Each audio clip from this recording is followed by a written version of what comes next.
The chickens have come home to roost.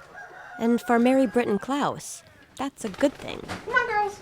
Her North Minneapolis basement provides evening shelter for a group of feathered vertebrates. All right, in you go. Sure, there are chickens that sleep in outdoor coops, but Mary prefers knowing her birds are somewhere safe and warm once the sun goes down. Come on, sweetie.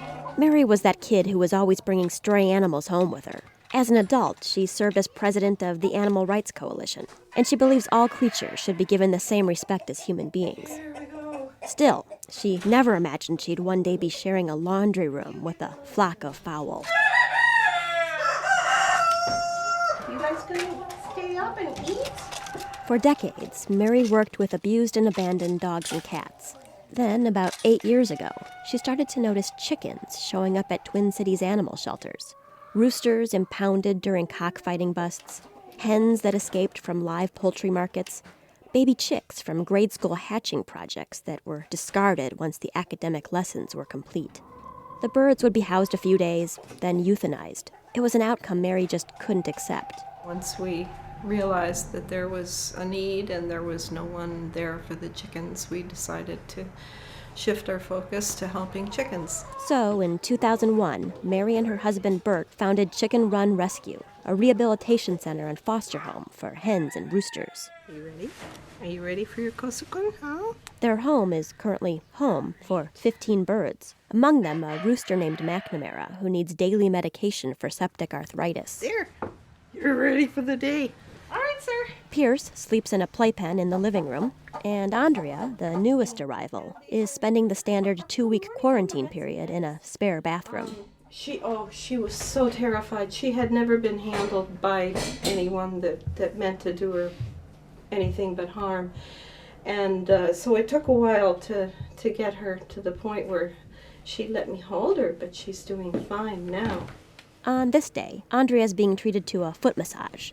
It'll help soothe the sores she developed during her previous life, confined to a wire cage. To intuit what they need and provide it, that's the really rewarding part. And all we ask of them is that they be happy and healthy. Of course, happy and healthy don't always come cheap. There are the vet appointments and the avian medicines and the cases and cases of romaine lettuce. It all adds up to about $10,000 a year. All of the funding for what we do has always come directly out of our own personal funds, so we no longer have a retirement account. So I guess we just kind of cast our fate to the wind and hope that, by doing what we're doing, that some cosmic way will be okay.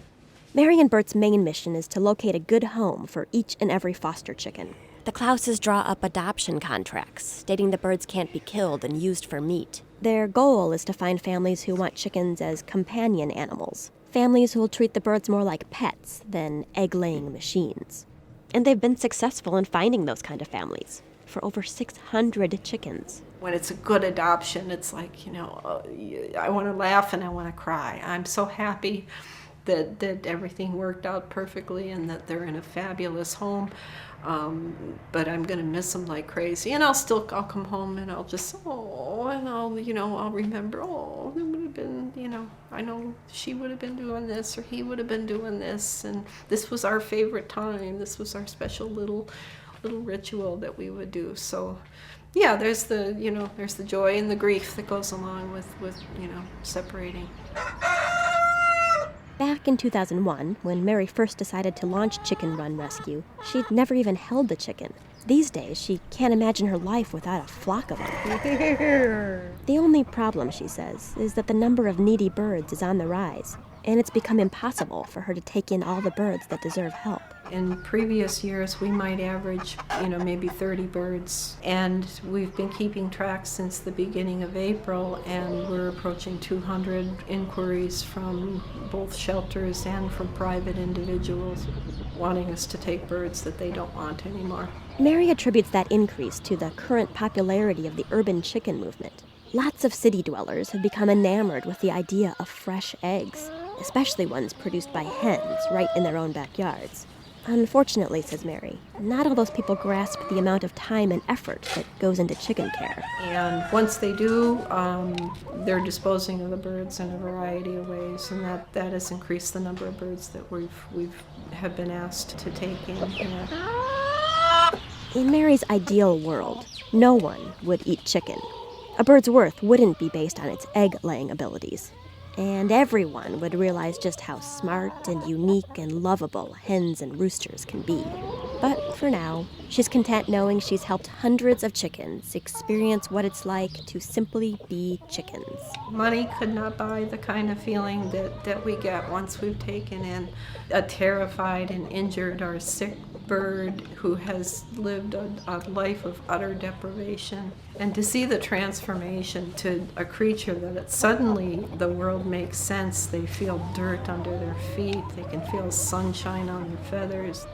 Just watching them unfold, watching them reveal who they are and to experience the world really for the first time is just hugely rewarding. You could not put a dollar sign on what kind of experience that is, because it enriches us. It makes us appreciate what life is supposed to be about.